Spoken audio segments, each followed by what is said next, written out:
Hello student, आज इस video में हम लोग स्टार्ट कर रहे हैं। वीडियो का सीरीज अब स्टार्ट रहेगा Bihar polytechnic electronics engineer third semester के लिए। जो यूनिट है, फर्स्ट यूनिट है आइडियल एम्पलीफायर। तो आज से शुरू कर रहे हैं, ये पहला यूनिट है आइडियल एम्पलीफायर। तो इस वीडियो में हम लोग पढ़ेंगे एम्पलीफायर के बारे में, कितने तरह के एम्पलीफायर होते हैं, वोल्टेज एम्पलीफायर, करंट एम्पलीफायर, और क्या क्या किस तरह से बनाया जाता है एम्पलीफायर को, क्या क्या उसमें ज़रूरी चीज़ें होती है, वो सब हम लोग इसमें डिस्कस करेंगे बेसिक। ठीक है। तो एम्पलीफायर कोई भी एम्पलीफायर का यूज क्या होता है? Use to increase the magnitude of the signal. ठीक है। ये कोई भी सिग्नल, स्मॉल सिग्नल को इंक्रीज करने के लिए काम आता है।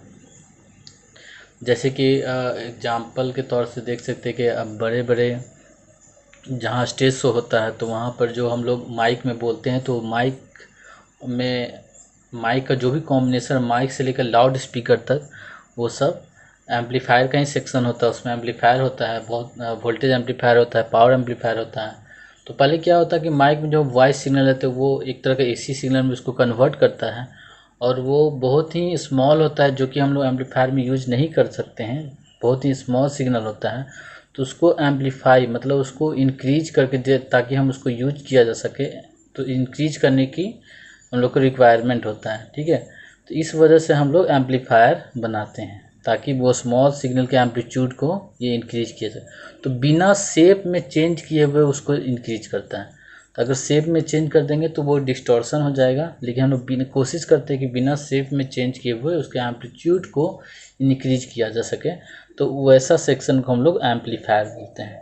ठीक है। तो यहाँ पर एम्पलीफायर हम लोग देख रहे हैं। एम्पलीफायर का ब्लॉक डायग्राम है, input voltage, input current, output current और आउटपुट वोल्टेज है।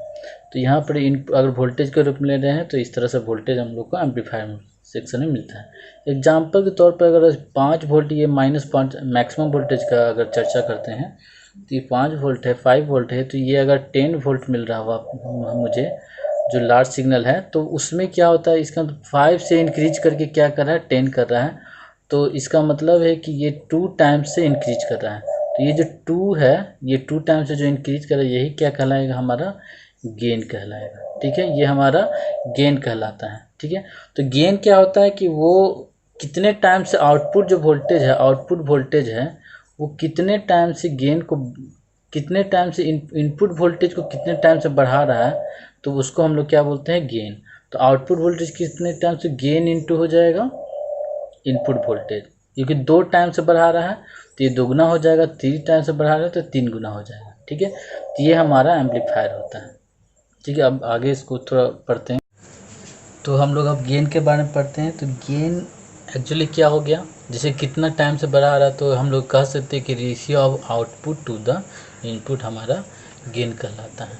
अगर वही वोल्टेज एम्पलीफायर रहेगा तो output voltage by input voltage, तो यहाँ से आउटपुट वोल्टेज क्या हो जाएगा, A इंटू वी इन हो जाएगा। मतलब कि अगर 5 है और गेन 2 है तो 2 इंटू 5 इसको मिलेगा 10। तो आउटपुट वोल्टेज क्या मिलेगा, 10 वोल्ट मिलेगा। ठीक है। अगर 2 गेन है और इनपुट वोल्टेज है, तो इस तरह से हम लोग गेन को डिफाइन कर सकते हैं। ठीक है। अब हम लोग पढ़ते हैं टाइप्स ऑफ एम्पलीफायर। तो एम्पलीफायर कितने तरह का होता है, तो टाइप्स एम्पलीफायर में हम लोग देख रहे हैं कि यहाँ पर जो हम लोग को पढ़ना है सिलेबस में, वो कितने तरह का है। टाइप्स एम्पलीफायर में voltage amplifier, current amplifier, transconductance और ट्रांस रेजिस्टेंस एम्पलीफायर। तो इतने तरह का पढ़ना है। यहाँ पर थोड़ा सा ओवरव्यू देख लेते हैं। जो इनपुट वोल्टेज है, वोल्टेज के रूप में रहेगा इनपुट, और करंट भी मतलब आउटपुट भी वोल्टेज के रूप में रहेगा, तो वैसा एम्पलीफायर को क्या बोलेंगे हम लोग, वोल्टेज एम्पलीफायर बोलेंगे। करंट एम्पलीफायर में उसी तरह से क्या हो जाएगा, इनपुट कैसा रहेगा, करंट के रूप में, आउटपुट भी कैसा मेजर करेंगे, करंट के रूप में।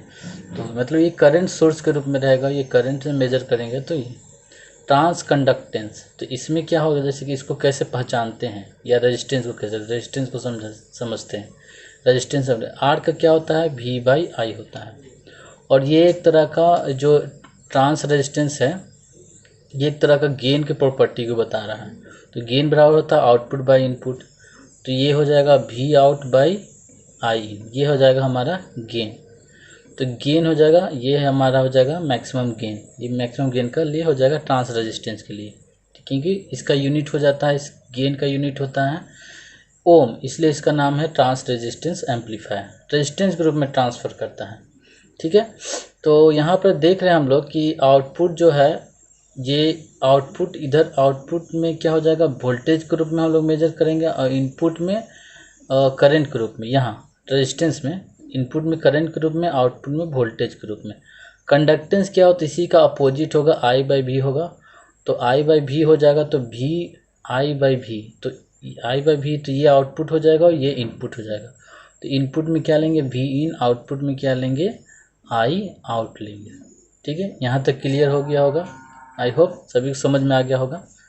अब आगे पढ़ने के लिए, जैसे वोल्टेज एम्पलीफायर पढ़ना है, तो उसके लिए हम लोग कुछ थोड़ा सा कॉन्सेप्ट समझने की ज़रूरत है, जो कि वोल्टेज डिवाइडर रूल है। ठीक है, तो वोल्टेज डिवाइडर रूल है, हम लोग पढ़ते हैं इसमें वोल्टेज डिवाइडर रूल, ये सिलेबस में नहीं है, लेकिन इसको समझने के लिए हम लोग पढ़ते हैं। वोल्टेज डिवाइडर रूल क्या है, तो मान लेते हैं कि ये वोल्टेज सोर्स है, प्लस माइनस कितना ही वोल्टेज हो सकता है। एग्जाम्पल के तौर से मान लेते हैं कि 10 वोल्ट है यहाँ पर, और दो रेजिस्टेंस सीरीज में लगा हुआ है, तो इस रेजिस्टेंस में वोल्टेज क्या होगा, डिवाइड होगा, इसमें प्लस माइनस, इसमें वोल्टेज कुछ डिवाइड होगा, इसमें कुछ वोल्टेज, क्योंकि सीरीज में वोल्टेज डिवाइड होता है, तो V1 मान लेते हैं और इसको V2 मान लेते हैं, क्योंकि अलग अलग रेजिस्टेंस है तो उसके अकॉर्डिंग अलग अलग वोल्ट होगा। लेकिन करंट क्या होता है, सेम होता है, सीरीज में करंट सेम होता है, पैरेलल में करंट डिफरेंट होता है, अलग अलग हो जाएगा। तो वोल्टेज डिवाइडर क्या बोलता है कि अगर V1 निकालना है R1 के क्रॉस, अगर सेम करंट फ्लो कर रहा है और ओवरऑल वोल्टेज V है, तो R1 डिवाइडेड बाय में R1 plus R2 summation of हो जाएगा रेजिस्टेंस, अगर 3 रहेगा तो तीनों का रेजिस्टेंस का समेसन हो जाएगा, इनटू क्या होगा, V। ठीक है, जैसे अगर 2 ओम है, ये 3 ओम है, ये 2 ओम है, ये 3 ओम है, वही 10 वोल्ट है, तो क्या हो जाएगा इसका वैल्यू 2/5, क्योंकि 2 + 3 क्या हो जाएगा 5, और ये हो जाएगा 10, तो 4 वोल्ट। ठीक है, उसी तरह से ये R2 है, V2 है तो ये R2 लेंगे, V1 है तो R1 लेंगे, तो जिसके अक्रॉस वोल्टेज होता है उसी को ऊपर में लिखते हैं, ये याद करने का तरीका। नीचे में टोटल रेजिस्टेंस और वोल्टेज से जो मेन वोल्टेज जिससे डिवाइड हुआ है उसको हम लोग लिख लेते हैं। ठीक है, तो इस तरह से हम लोग इसको याद कर सकते हैं। यहाँ पर याद कर सकते हो, R2 के लिए, इसी के लिए सेम एग्जाम्पल के लिए क्या हो जाएगा, ये 3/5 × 10 हो जाएगा, ये क्या हो जाएगा 2, यानी 6 वोल्ट। तो ये 4 वोल्ट, ये 4 वोल्ट ले रहा है, ये 6 वोल्ट। एक चीज़ और यहाँ ध्यान देना, जिसका ज़्यादा रेजिस्टेंस है वो ज़्यादा वोल्टेज कवर करेगा। ये 3 ओम है तो ये 6 वोल्ट, ये 2 ओम है तो ये 4 वोल्ट, अगर ये 10 वोल्ट है तब, और इसका समेसन ही, इस दोनों का समेसन ये होता है, क्योंकि यही वोल्टेज इन दोनों में क्या, और यही दोनों में बट रहा है, यही दोनों में हमारा ड्रॉप हो रहा है, ये वोल्टेज, ये सोर्स वोल्टेज। तो ये चीज़ ध्यान है, अगर इसका वोल्टेज बहुत ज़्यादा इंक्रीज कर दें, मान लेते 1000 इंक्रीज कर दें और इसका 1 कर दे, तो मैक्सिमम वोल्टेज क्या हो जाएगा, इधर ट्रांसफ़र हो जाएगा, और मिनिमम बहुत ही कम वोल्टेज इधर ट्रांसफ़र होगा। तो ये चीज़ ध्यान रखिए, इसी का यूज हम लोग करेंगे वोल्टेज एम्पलीफायर जब पढ़ेंगे तब। ठीक है, तो अब हम लोग नेक्स्ट पहला जो टॉपिक है, पहला जो एम्पलीफायर वो हम लोग पढ़ेंगे वोल्टेज एम्पलीफायर। तो हम लोग शुरू किए हैं वोल्टेज एम्पलीफायर, जो कि आइडियल वोल्टेज एम्पलीफायर पढ़ना हम लोग को। तो आइडियल वोल्टेज एम्पलीफायर बोलते हैं, वोल्टेज एम्पलीफायर पढ़ेंगे उसी में बता देंगे कि आइडियल वोल्टेज क्या कहलाता है। तो इट इज़, जहाँ पर डेफिनेशन से देख सकते हैं थोड़ा बहुत, कि it is amplify the input, यहाँ इनपुट लिखा हुआ है, इनपुट वोल्टेज, ये एम्पलीफाई करता है इनपुट वोल्टेज, जैसे कि हम लोग एम्पलीफायर में पढ़े हैं, that is output voltage is higher than the input voltage. ये वोल्टेज को एम्पलीफाई करेगा, इसलिए इसका वोल्टेज एम्पलीफायर है। इसमें एक सबसे इम्पॉर्टेंट ये यहाँ पर समझना है, इस सिलेबस में जो हम लोग पढ़ रहे हैं पॉलिटेक्निक के लिए, तो हाई इनपुट इम्पीडेंस होता है इसका, लो आउटपुट इम्पीडेंस होता है। इसका जो इनपुट इम्पीडेंस होता है, यानी इनपुट रेजिस्टेंस, इम्पीडेंस मतलब रेजिस्टेंस प्लस रिएक्टेंस होता है। तो चूंकि अगर इसमें रिएक्टेंस 0 है तो रेजिस्टेंस को इम्पीडेंस बोल सकते हैं। तो इम्पीडेंस या रेजिस्टेंस क्या हो, इसका होगा हाई होगा और इसका लो। ऐसा हम लोग एम्पलीफायर में देखें, इसका इनपुट इम्पीडेंस हाई होना चाहिए और इसका आउटपुट इम्पीडेंस लो होना चाहिए। ठीक है, वही आइडियल केस में इसका इनपुट इम्पीडेंस हाई मतलब infinite. In ideal voltage amplifier infinite होगा और आउटपुट इम्पीडेंस लो होना चाहिए, तो क्या होगा इन आइडियल केस में 0 हो जाएगा। ये चीज़ हमेशा ये चीज़ याद रखना, ये ऑब्जेक्टिव में आता है, ठीक है। तो इनपुट इम्पीडेंस आइडियल केस में, ये आइडियल केस में इनफाइनाइट और आइडियल केस में आउटपुट इम्पीडेंस 0। वही अगर नॉर्मल कंडीशन में ये हाई होगा और ये लो होगा, ठीक है, नॉर्मल कंडीशन में। तो ये अंतर है आइडियल और नॉर्मल वोल्टेज एम्पलीफायर में, ठीक है। अब इसको हाई क्यों लेते हैं और लो क्यों लेते हैं, इसको समझते हैं हम लोग नीचे। इसका equivalent model of voltage amplifier, ये जो मॉडल बनाया गया है वोल्टेज एम्पलीफायर का, इससे हम लोग समझते हैं कि ये वोल्टेज एम्पलीफायर को का इनपुट इम्पीडेंस हाई क्यों लेते हैं या इनपुट रेजिस्टेंस हाई क्यों लेते हैं। तो यहाँ पे हम लोग देखते हैं कि ये सोर्स, ये देखिए क्या है कि ये हमारा वोल्टेज है, वोल्टेज है, ये वोल्टेज एम्पलीफायर के अंदर का सेक्शन है, ठीक है।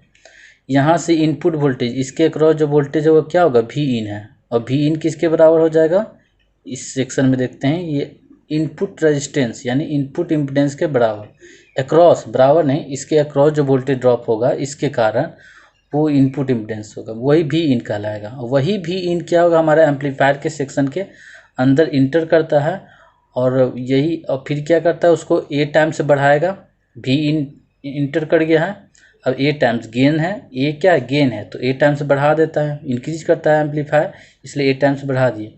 अब ये ए टाइम्स बढ़ा दिए, ये आउटपुट यानी आरएल को ट्रांसफ़र करेगा।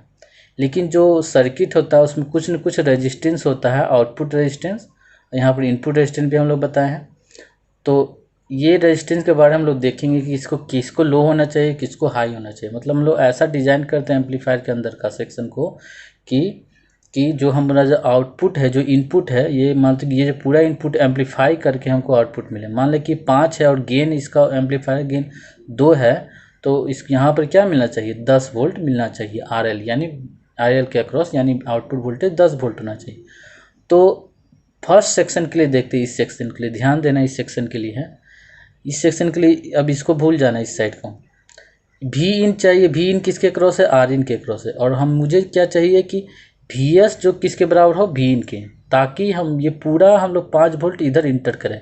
अगर ये बराबर नहीं होगा, ये 5 वोल्ट की जगह 4 वोल्ट जाएगा, तो ये 4 से 2 गुना करेगा, ये 4 दिन 8 वोल्ट, और ये 8 वोल्ट ट्रांसफ़र करेगा, तो ये मुझे 10 वोल्ट नहीं मिला। तो इसी वजह से हम लोग क्या करेंगे, ये पूरा यहाँ से यहाँ ट्रांसफ़र होना चाहिए। तो इसी केस में क्या करेंगे, जो आर एस का वैल्यू को और ये आर इन का वैल्यू, ये सीरीज में क्या है, ये वोल्टेज के सीरीज में है, ये आर एस और ये आर इन है, तो ये जो वोल्टेज इसी दोनों में ड्रॉप होगा। चूँकि आर एस क्या होता है, कम होता है, लेकिन फिर भी कितना कम होगा इस पर डिपेंड करता है। अगर ये 0.1 ओम है और ये भी 0.1 ओम है, तो ये अगर 5 है तो ये दोनों 0.1 है, यानी दोनों बराबर है, तो ये 2.5 वोल्ट ले लेगा, ये भी 2.5 वोल्ट ले लेगा। तो ये हमारे लिए अच्छा नहीं है। क्या है कि भी इन क्या हो जाएगा 2.5, लेकिन मुझे चाहिए 5 का 5 चाहिए। तो हम लोग को क्या करना है, इसका वोल्टेज बहुत इंक्रीज कर देंगे, इसका रेजिस्टेंस बहुत इंक्रीज कर देंगे। रेजिस्टेंस इंक्रीज होगा तो इनपुट वोल्टेज इंक्रीज हो जाएगा, यानी इनपुट वोल्टेज किसके ऑलमोस्ट किसके बराबर हो जाएगा, वी एस के बराबर हो जाएगा।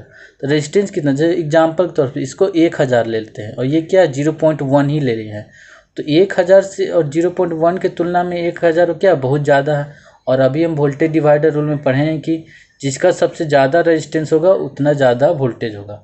इसलिए यही कारण है कि इसका इनपुट रेजिस्टेंस क्या करते हैं, ज़्यादा रखते हैं, ताकि भी इन हो ये ऑलमोस्ट किसके बराबर हो, बी एस के बराबर हो। तो यहाँ कर इनपुट रेजिस्टेंस ऑलमोस्ट क्या हो जाएगा, ये इनपुट रेजिस्टेंस बहुत ही ज़्यादा हो जाएगा आर एस इससे, तो भी इन ऑलमोस्ट किसके इक्वल हो जाएगा, वी एस के ऑलमोस्ट इक्वल हो जाएगा। तो ये 5 वोल्ट के एक बराबर, भी इन किसके बराबर हो जाएगा, ऑलमोस्ट 5 वोल्ट के बराबर। एग्जाम्पल के तौर पर अगर भी इन किसके बराबर हो जाएगा, वी एस यानी 5 वोल्ट के बराबर हो जाएगा, ठीक है। तो ये इनपुट के बारे में समझ गए। अब ये चलो 5 वोल्ट तो आ गया, अब आउटपुट में ये 5 वोल्ट ये जो वोल्टेज इंक्रीज कर रहा है एम्पलीफायर के अंदर 2 टाइम्स से, अगर 2 टाइम्स माने तो ये 10 वोल्ट हो जाएगा। तो 10 वोल्ट ये वापस इधर ट्रांसफर होना चाहिए, लेकिन कुछ न कुछ इंटरनल रेजिस्टेंस होता है जिसको बोलते हैं आर आउट, आउटपुट सेक्शन में लगा इसलिए आउटपुट, चूँकि वोल्टेज सोर्स के रूप में इसलिए सीरीज में लगा। यही अगर पैरेलल में रहता, करंट के सोर्स में रहता तो पैरेलल लगाते आर आउट। तो यहाँ पर वोल्टेज के रूप में है तो ये इसका रेजिस्टेंस है, तो ये वोल्टेज 10 वोल्ट अब आ चुका है, या AVN आ चुका है, ये टोटल ट्रांसफ़र होना है यहाँ।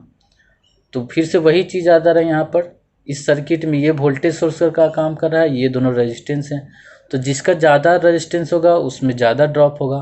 तो इसमें तो हम चेंज नहीं कर सकते, इसमें चेंज कर सकते थे। मान लेते कि 10 ओम है और ये भी 10 ओम है, तो ये अगर 10 वोल्ट है तो ये 5 वोल्ट, ये 5 वोल्ट है।